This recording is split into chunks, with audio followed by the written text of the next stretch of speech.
Admiral Jake Morrison stood at the observation deck of Unity Station, watching the construction crews put finishing touches on the galaxy's first joint human Korthak facility, and he marveled at how much had changed since that day he decided to help dying warriors. The station was a marvel of cooperative engineering, where human adaptability merged with Korthak durability to create something that neither species could have built alone, and it served as a symbol of what was possible when enemies became allies. 3 years had passed since the Battle of Kepler's Gate and the victory over the Void. Predators had transformed galactic civilization in ways that no one could have predicted. The Galactic Council had formally recognized the Korthak as legitimate members of the galactic community through the Korthak Accords that Ambassador Helen Grant had negotiated after months of delicate diplomacy. Dr. Amy Rodriguez now directed the interspecies medical exchange program that had saved thousands of lives by sharing medical knowledge between species that had never cooperated before. The program had discovered cures for diseases that had plagued entire civilizations for centuries, and the collaborative research was advancing. Medical science at an unprecedented pace. Commander Ryan Brooks had developed new diplomatic protocols based on human principles of earned respect rather than submission or dominance, and his methods were being adopted throughout the galaxy.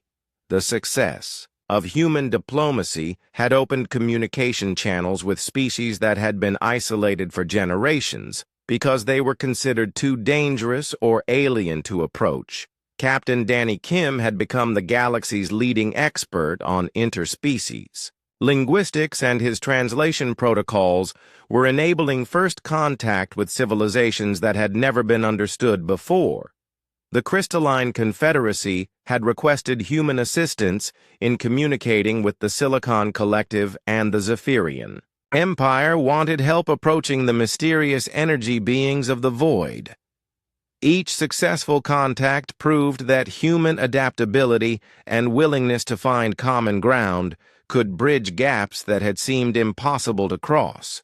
Dr. Lisa Carter led research teams that studied dozens of previously unknown species, and her work was revolutionizing xenobiology by showing that cooperation could unlock secrets that conflict never revealed. The Korthak warriors had become humanity's most trusted partners in exploration missions to the unknown regions of space where other species feared to venture. Thaxkar now bore the title Honor Brother to Humans, and he commanded mixed crews that included both human officers and Korthak warriors working together. As equals, the joint expeditions had discovered new worlds and new civilizations, and they approached each encounter with the human philosophy that every species deserved a chance to prove their worth. Engineer Nicole Parker's hybrid ship designs had become the standard for exploration vessels because they combined the best technologies from multiple species and could adapt to any challenge. The construction of Unity Station had required innovations that pushed the boundaries of engineering, and the project had demonstrated that cooperative effort could accomplish miracles. Chief Engineer Bobby Clark worked alongside Korthak technicians to develop technologies that seemed like magic to older civilizations, and their inventions were changing life throughout the galaxy. The medical bay where Dr. Rodriguez had first saved Korthak lives had been expanded into a research center that welcomed scientists from dozens of species. The success of interspecies medical cooperation had led to breakthroughs in treating conditions that had been considered incurable, and the collaborative approach was saving millions of lives. Lieutenant Steve Hamilton now trained mixed military units at the Unity Station Academy, where human tactics merged with Korthak honor codes to create the most effective fighting force in galactic history.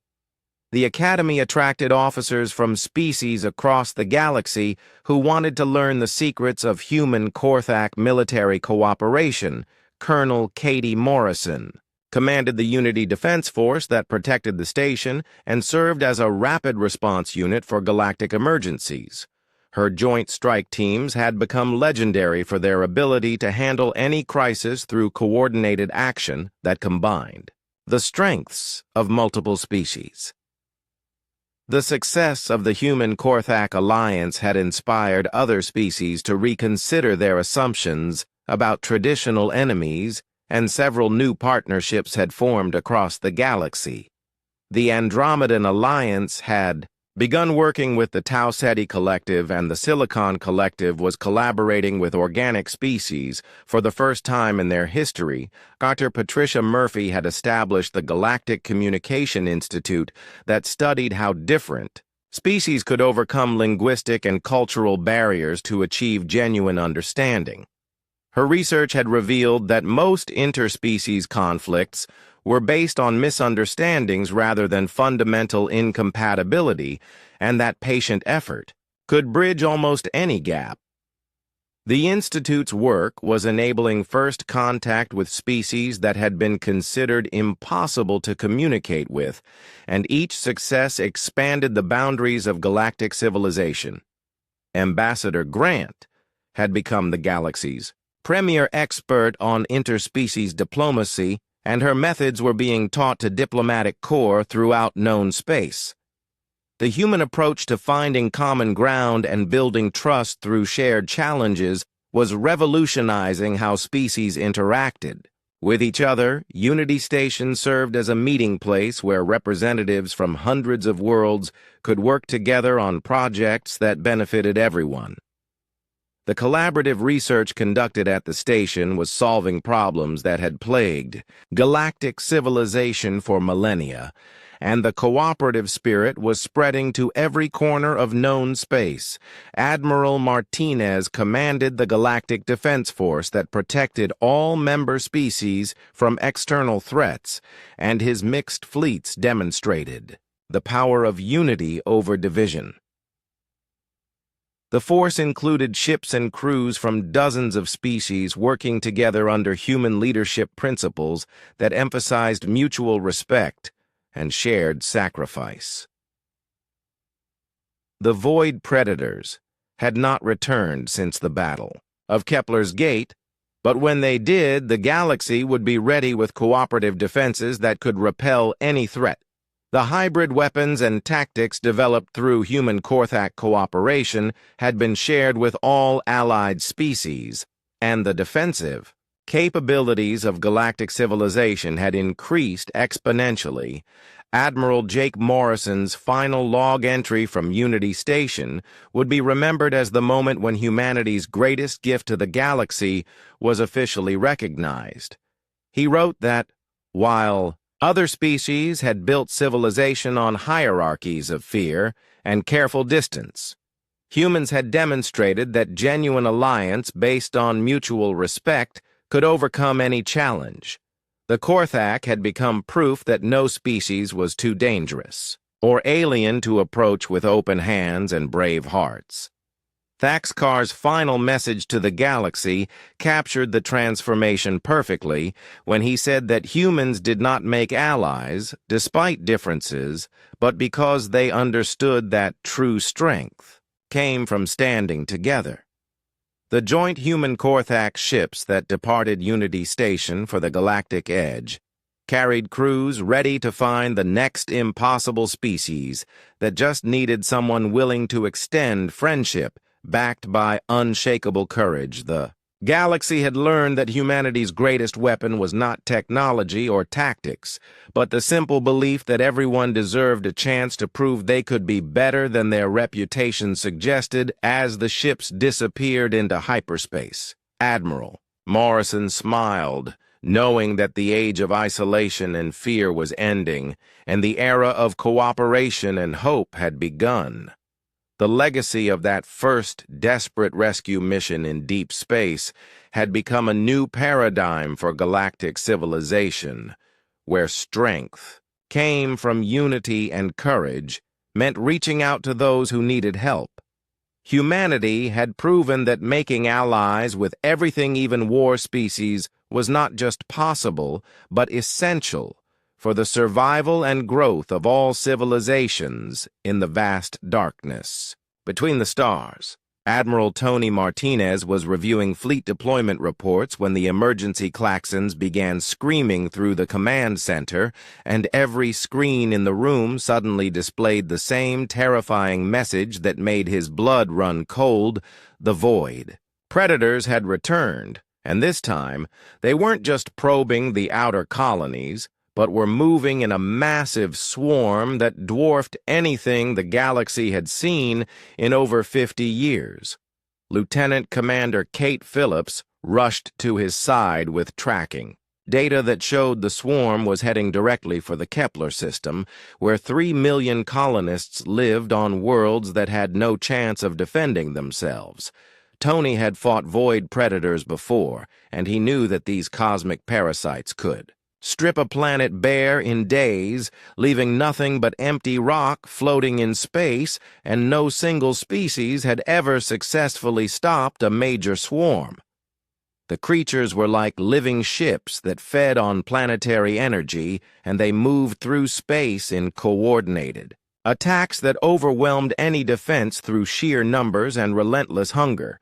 The Galactic Council's emergency response protocols called for evacuation and strategic withdrawal because direct confrontation with void predators had always resulted in massive casualties and minimal success.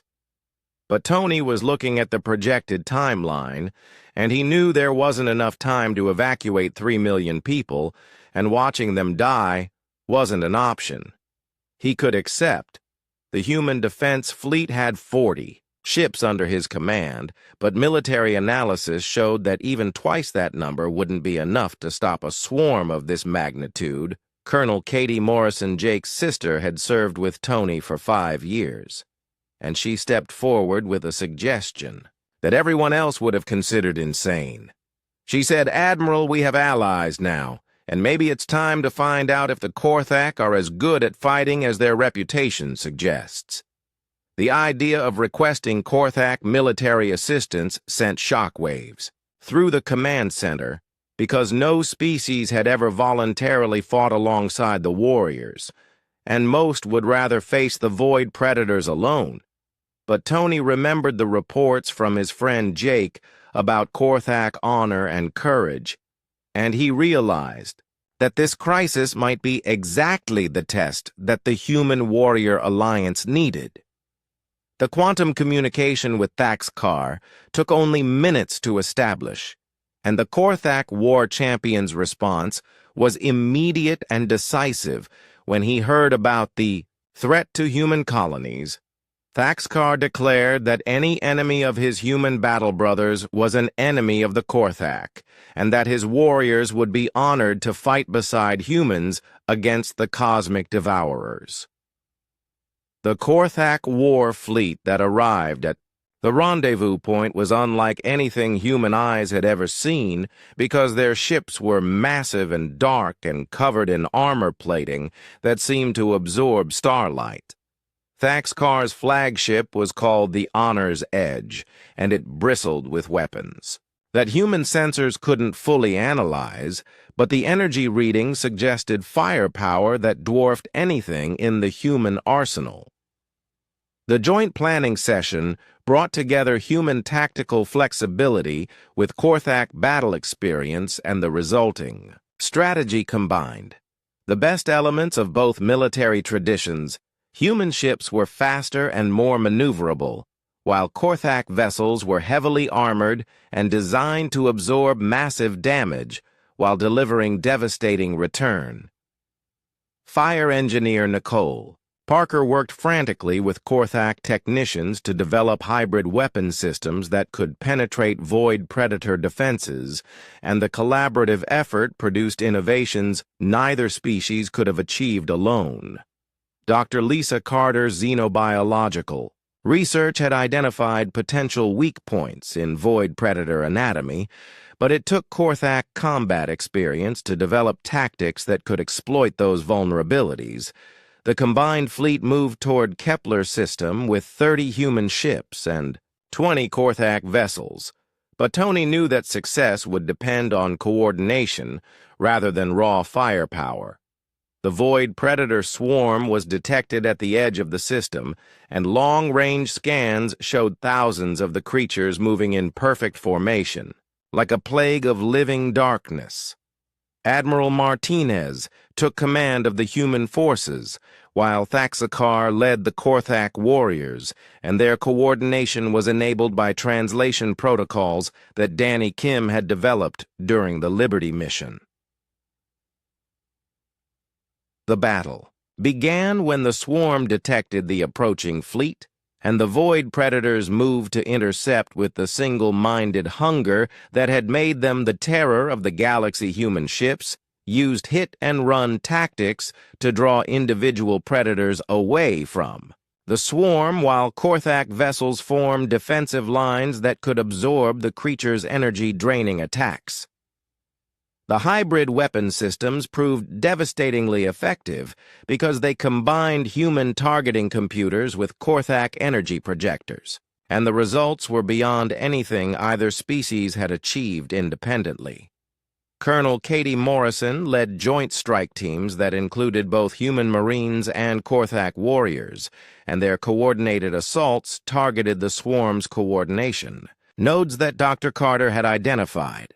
The breakthrough came when Engineer Parker's hybrid ships demonstrated their ability to withstand Void Predator energy drain while maintaining tactical flexibility, and the tide of battle began to turn Korthak. Honor codes prevented retreat, but human tactical doctrine emphasized strategic withdrawal, and the combination allowed damaged ships to regroup while fresh forces maintained pressure.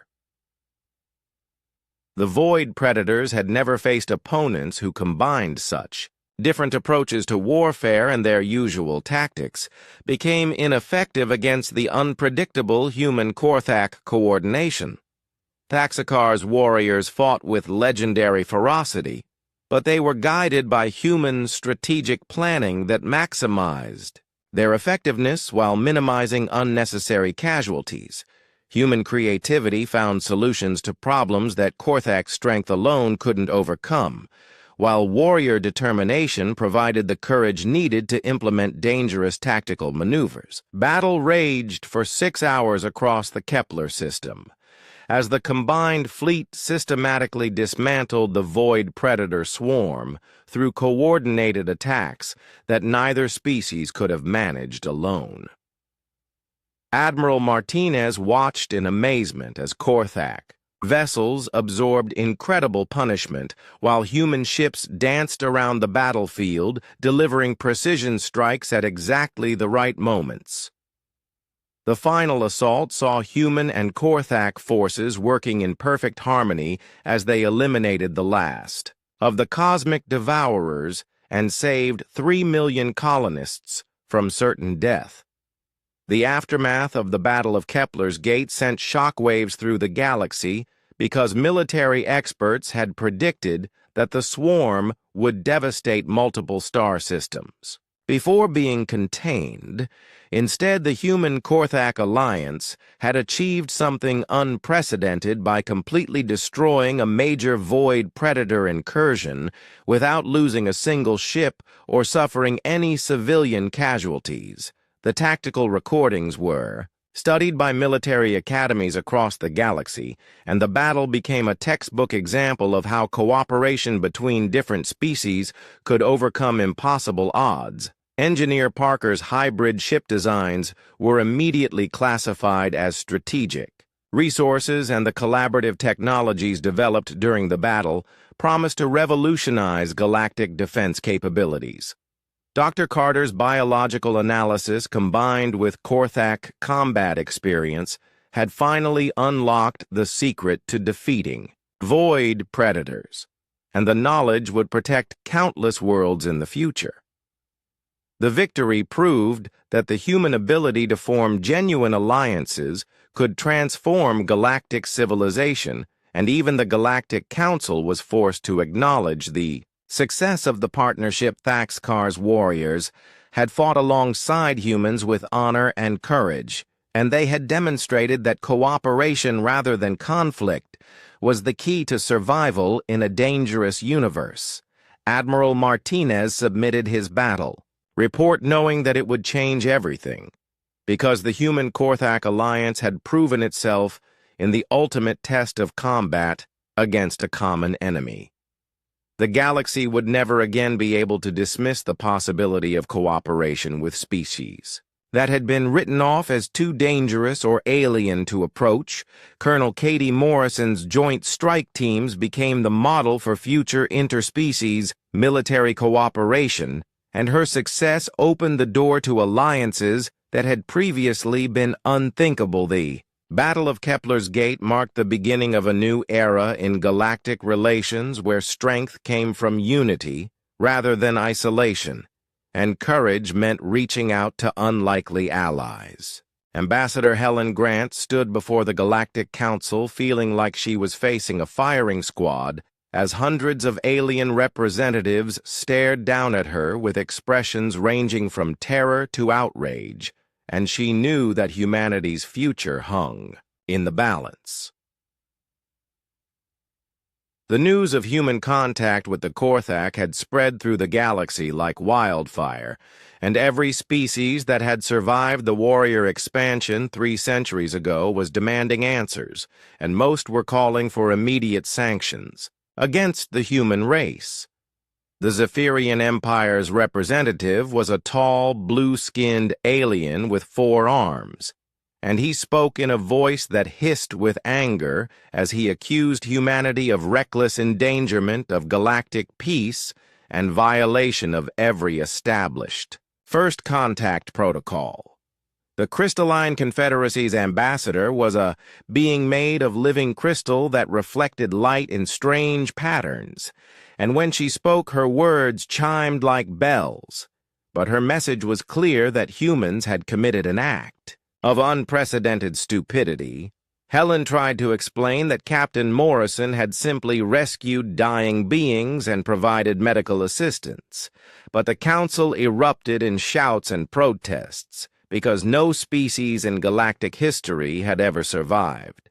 Extended contact with the Korthak, the eldest member of the Council, was an ancient creature from the Tau Ceti system who had lived through the original Korthak Wars, and he spoke with a voice like grinding stone as he described cities turned to ash and entire worlds stripped of life.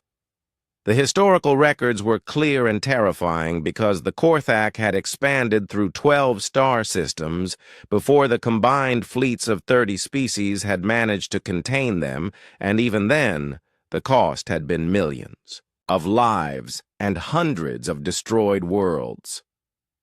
Helen listened to the testimony with growing horror as species after species described encounters with Korthak raiders who showed no mercy and accepted no surrender and fought with a ferocity that seemed to border on madness. But something about the descriptions didn't match what Captain Morrison had reported, because the Korthak warriors on the Liberty had shown honor and respect and even gratitude rather than the mindless violence described in the historical accounts. The Council's fear was understandable because they believed that humans had somehow awakened a sleeping giant that would once again bring death and destruction to the galaxy, and they wanted humanity punished before the Korthak could organize another expansion. Meanwhile, on the Liberty, Captain Jake Morrison was working with Thaxikar to understand the true history of Korthak expansion, and what he learned challenged everything the galaxy believed about the warrior species. Through improved translation protocols developed by Danny Kim, the humans discovered that the Korthak had never intended to conquer other worlds, but had been searching desperately for resources to save their dying homeworld, Thaxikar explained. That Korthak culture was built around the concept of worthy opposition, and they believed that only those who could defend themselves deserved to survive. But they had never encountered species that combined strength with mercy. Dr. Patricia Murphy joined the translation team, and her linguistic expertise helped unlock deeper layers of Korthak communication, and she discovered that their language had no words for concepts like surrender or retreat, because they literally could not understand giving up.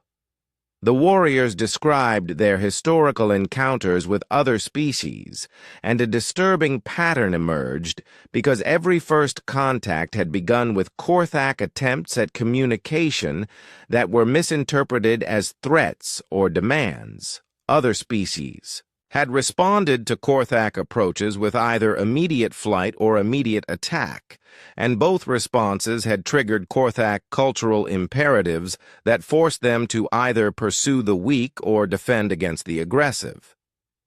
The tragic truth was that 3 centuries of galactic isolation had been based on fundamental misunderstandings about Korthak intentions and methods, and both sides had been trapped in cycles of violence that neither fully understood. Dr. Lisa Carter studied the historical records and realized that every species that had fought the Korthak had made the same mistake by assuming that their warrior culture meant they were inherently evil rather than simply different. The Korthak expansion had been driven by environmental necessity as their home star began to die, and they searched for new worlds or resources that could save their people, but their attempts at negotiation had been interpreted as conquest. Thaxkar revealed that his people had tried to communicate their desperate need for help, but other species had seen only their warrior appearance and aggressive mannerisms and had assumed the worst about their intentions. The historical accounts described Korthak raids and attacks, but Thaxkar's version of events suggested that many of these had been desperate attempts to gather resources after peaceful contact had failed.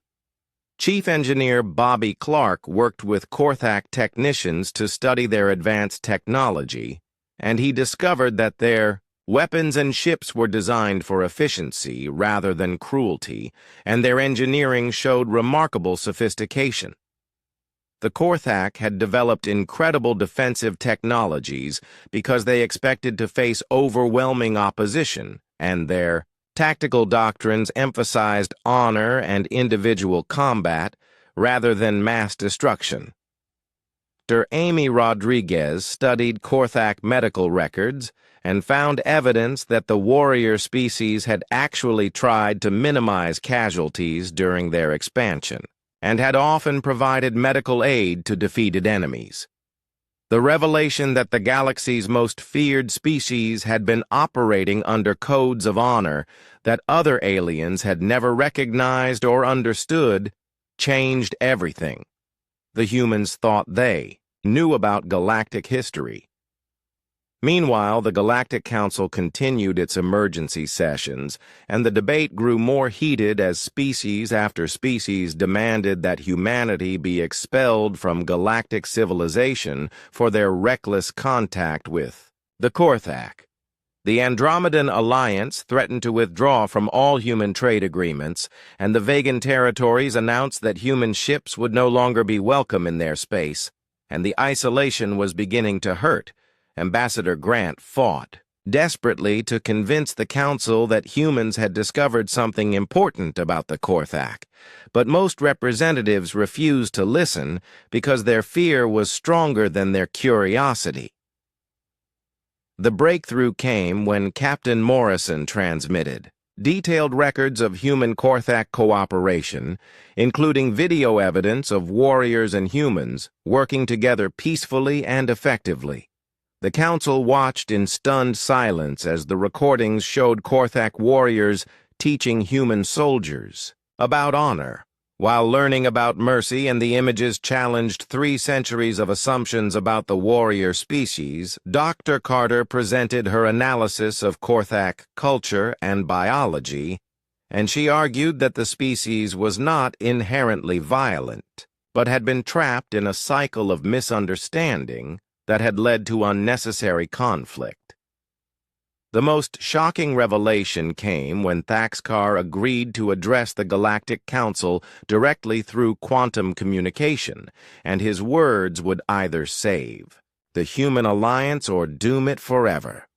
The warrior's message was simple and powerful, as he explained that humans had shown his people what they had been searching for across the galaxy, which was a species worthy of respect and capable of true strength. Thaxcar's testimony about human courage and compassion resonated through the council chambers, and for the first time in 3 centuries, a Korthak voice spoke words of peace rather than war. The debate that followed would determine whether the galaxy would embrace a new understanding of the warrior species or continue the isolation that had defined interstellar relations for generations. Some council members began to question whether their ancestors had made terrible mistakes in their dealings with the Korthak, and whether humanity had discovered a path to peace that no one else had been brave enough to try. But others remained convinced that humans had doomed the galaxy by awakening an ancient enemy, and the argument that raged through the council chambers would decide the fate of multiple species. Helen Grant knew that everything depended on convincing the council that cooperation was possible and that the human Korthak alliance represented hope rather than danger for the future of galactic civilization. Dr. Amy Rodriguez had been working for 18 hours straight when the first Korthak warrior opened his eyes and sat up in the medical bay, and she nearly dropped her tablet because even lying down the alien was taller than most humans standing up. The warrior's name was Thaxcar, and when he spoke his voice rumbled through the medical bay like distant thunder, and at first nobody could understand what he was saying. But Danny Kim had been working on translation protocols, using the ship's computer systems. Danny had discovered that Korthak language was built around concepts that human computers could barely process, because every word seemed to have layers of meaning related to honor and strength and pack loyalty, and it took him 3 days to create even basic communication. When Thaxcar finally understood that humans had saved his life and the lives of his warriors, he stared at Dr. Rodriguez for a long time, and then he did something that surprised everyone because he bowed his massive head in what could only be respect. The other Korthak warriors were recovering slowly, and as each one woke up, they showed the same confusion and surprise, because in 300 years, no alien species had ever helped them, and most had tried to kill them on sight. Captain Jake Morrison spent hours in the medical bay talking with Thaxcar through Danny's translation system, and he learned that the Korthak were not the mindless killers that galactic history claimed they were, but a proud warrior culture that valued honor above everything else. Thaxcar explained that his people had been searching for resources to save their dying homeworld when they encountered other species, and every meeting had ended in violence. Because the aliens either showed weakness, which Korthak despised, or they attacked first, which forced the Korthak to defend themselves. Lieutenant Steve Hamilton was fascinated by Korthak military traditions, and he shared stories about human soldiers and battles and sacrifice, and Thaxcar listened with growing respect because he recognized the same warrior spirit that his people valued. The breakthrough came when Thaxcar challenged Captain Morrison to single combat, and everyone on the Liberty panicked because they thought the Korthak was reverting to his violent nature. But Danny's translation revealed that this was actually a test of worthiness, not an attack. Jake knew he was no match for an 8-foot-tall warrior with natural armor and claws, but he also understood that refusing the challenge would be seen as cowardice and would destroy any chance of building trust between their species. The fight took place in the Liberty's cargo bay with the entire crew watching, and Jake had never been more scared in his life, but he faced Thaxakar with as much courage as he could find and tried to remember his military training. Thaxakar was incredibly strong and fast, but he fought with honor and skill rather than brutality, and Jake realized the warrior was testing his courage and determination rather than trying to kill him. The combat lasted only a few minutes before Thaxakar had Jake pinned to the deck, but instead of delivering a killing blow, the Korthak warrior helped him to his feet and spoke words that Danny translated as an acknowledgement of worthy opposition.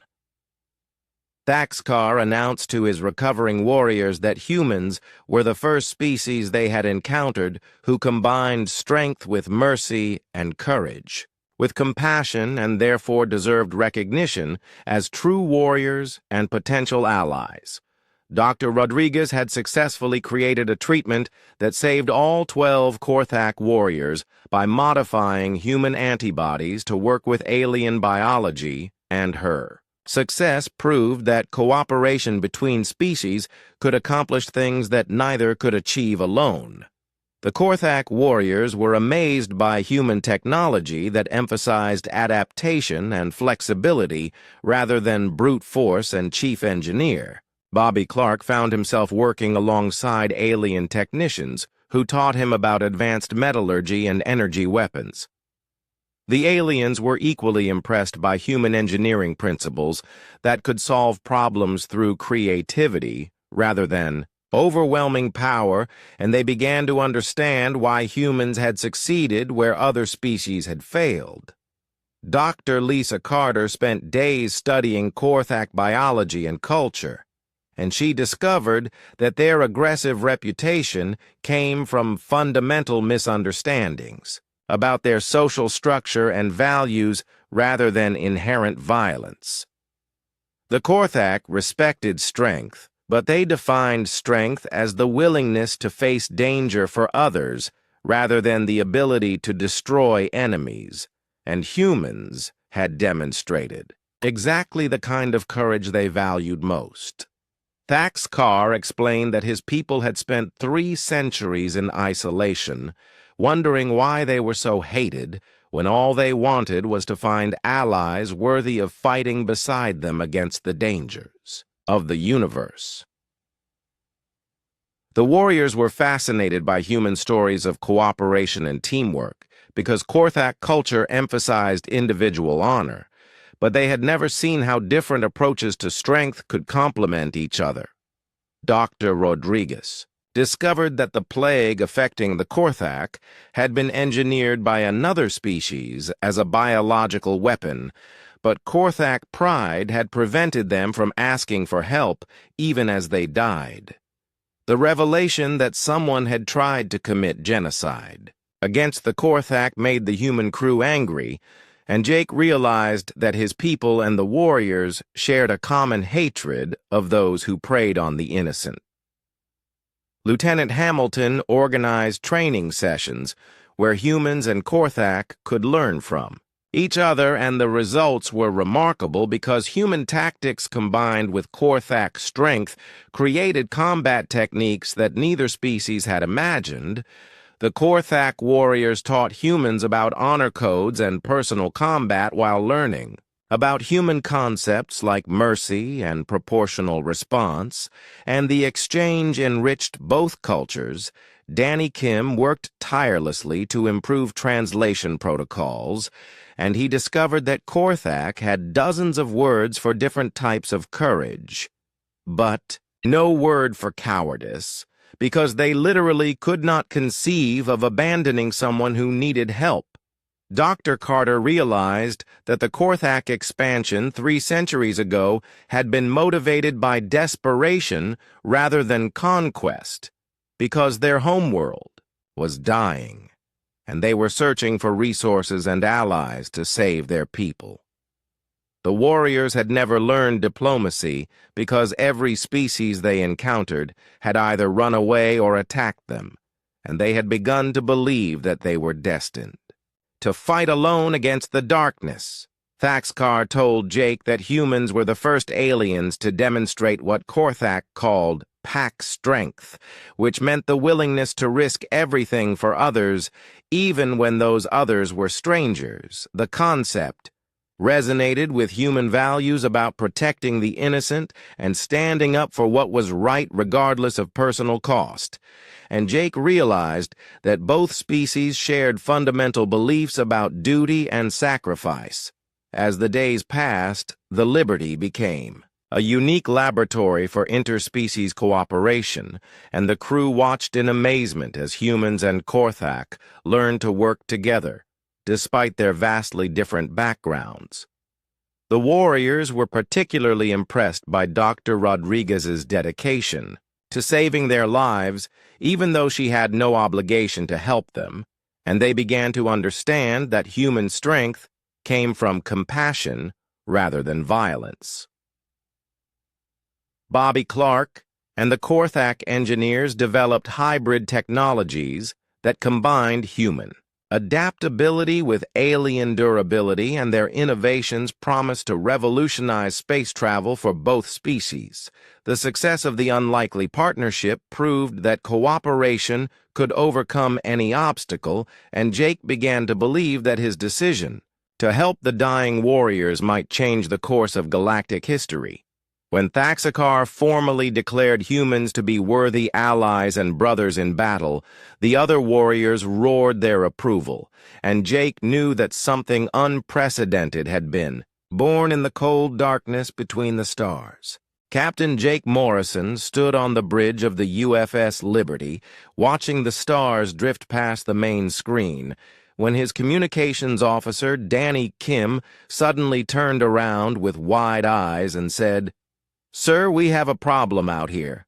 The Liberty was 3 weeks into a routine exploration mission in the Outer Rim territories, where no human ship had traveled before, and Jake expected to find empty space or maybe some asteroids, but Danny was pointing at his screen with a shaking finger, and Jake walked over to see what had gotten his young officer so worked up.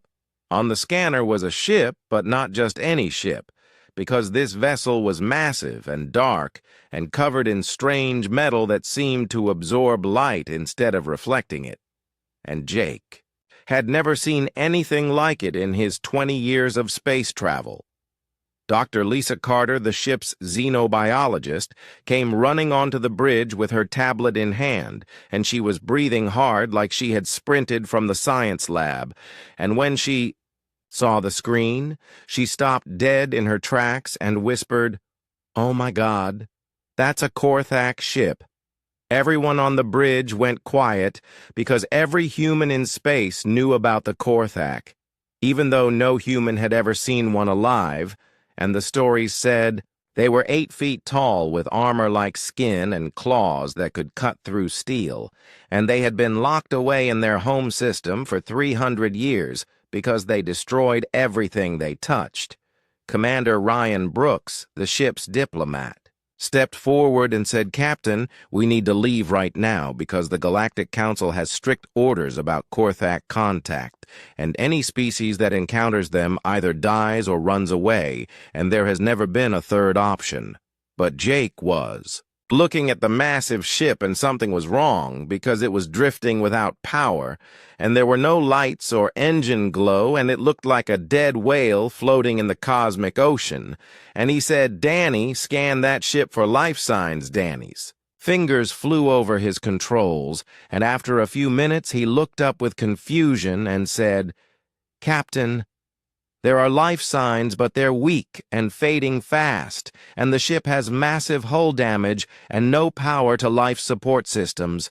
Dr. Lisa Carter stepped closer to the main screen and said, "Captain, if that ship is dying, then the crew inside is dying too, and we might be looking at the first chance any species has had to study Korthak biology without them shooting back." Jake knew he should listen to Commander Brooks and jump away from this system as fast as possible, but something inside him rebelled against leaving anyone to die in the cold darkness of space, even if they were supposed to be the galaxy's most dangerous warriors. He turned to his chief medical officer, Dr. Amy Rodriguez, and said, "Amy, if we brought survivors aboard, could you treat them?" And she thought for a moment and said, "Captain, I don't know anything about Korthak biology, but they're carbon-based life forms, like us, so maybe human medical techniques could help them." Commander Brooks stepped forward and said, "Captain, this is insanity, and the Galactic Council will court-martial all of us if we make contact with the Korthak, and every species in the galaxy will think humanity has lost its mind." But Jake was remembering his father, who had been a rescue worker on Earth, and who had taught him that you never leave someone to die if you can save them, regardless of who they are or where they come from. And he said, "We're going to board that ship and see if we can help." The next 2 hours were tense as the Liberty's engineering team, led by Chief Engineer Bobby Clark, worked to match the alien ship's rotation and create a docking seal with their strange airlock design, and when they finally made contact, the whole crew held their breath. Jake led the boarding party with Dr. Rodriguez and 4 security officers, including Lieutenant Steve Hamilton, who had volunteered despite knowing they might all die in the next few minutes. And when the airlock opened, they stepped into a world of shadows and strange smells. The Korthak ship was huge inside, with corridors that seemed built for giants, and the walls were covered in metal that had strange patterns carved into it like writing or maybe artwork, and the air was thick and warm and smelled like copper, and something else Jake couldn't identify. They found the first Korthak in what looked like a command center slumped over a control station. That was twice the size of anything humans would build, and Jake's heart nearly stopped when he saw the creature. The Korthak was exactly as big as the stories said, with dark gray skin that looked like natural armor, and long arms that ended in hands, with claws. But this warrior was clearly sick because his breathing was shallow and his eyes were closed, and there was something wrong with his skin color. Dr. Rodriguez knelt beside the fallen warrior and pulled out her medical scanner. And after a few minutes, she looked up at Jake and said, "Captain, this creature is dying from some kind of systemic infection, and his immune system is failing. But the strange thing is that his biology is more similar to humans than I expected." They found 12 more Korthak throughout the ship, and all of them were in the same condition, dying slowly from a disease that was eating them from the inside, and Jake realized they had stumbled onto something incredible, because these weren't the unstoppable killing machines from the stories, but living beings who were suffering.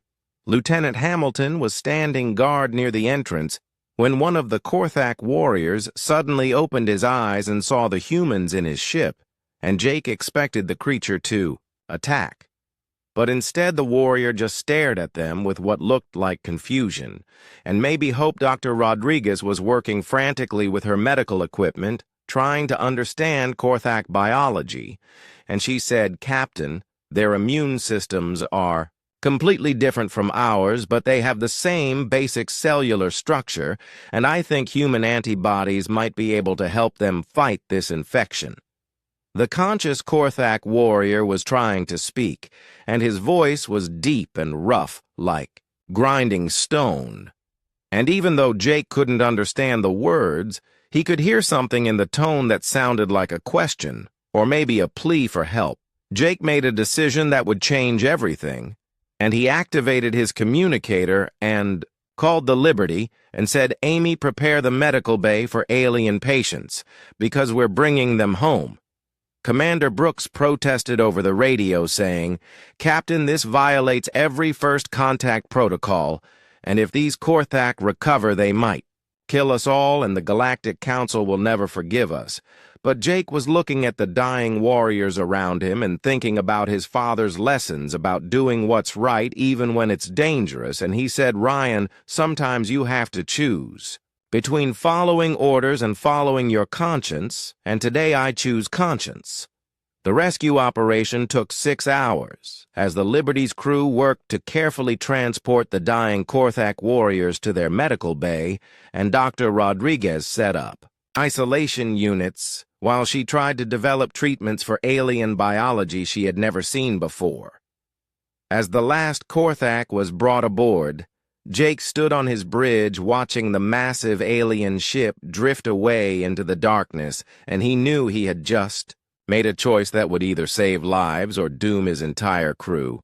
Danny Kim turned from his station and said, "Captain, we're getting messages from the Galactic Council and they're demanding to know why we haven't reported in, and Commander Brooks was right, because when the Council learns what we've done, they're going to be very angry." But Jake was thinking about the look in that Korthak warrior's eyes when he saw humans trying to help instead of harm, and he wondered if maybe the galaxy had been wrong about these creatures for 300 years. Dr. Rodriguez's voice came over the intercom saying, "Captain, I've isolated the infection, and I think I can create a treatment using modified human antibodies. But it's going to take time, and we need to keep them stable until then."